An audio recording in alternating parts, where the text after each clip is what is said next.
Salam sejahtera dan salam perpaduan. Anda kini sedang menonton di channel Liputan 360.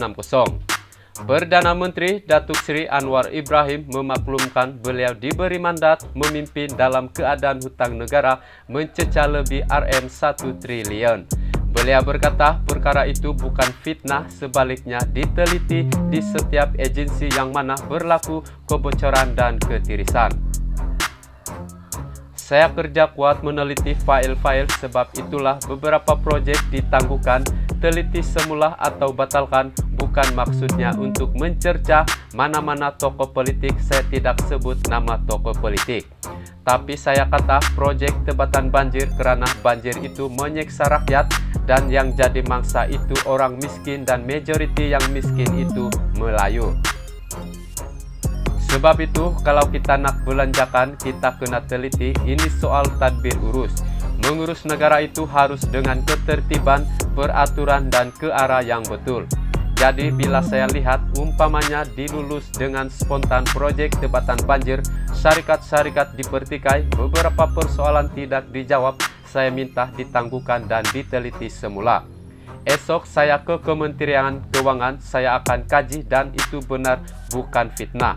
Memang diluluskan tapi belum dilaksanakan kerana pilihan raya, katanya.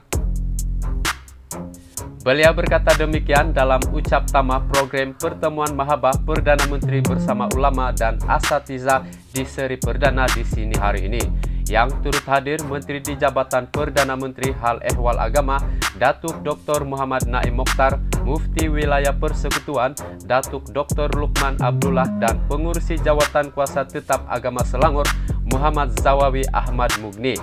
Media sebelum ini melaporkan Perdana Menteri mengarahkan beberapa kelulusan proyek tebatan banjir bernilai Rm7 bilion tidak diteruskan.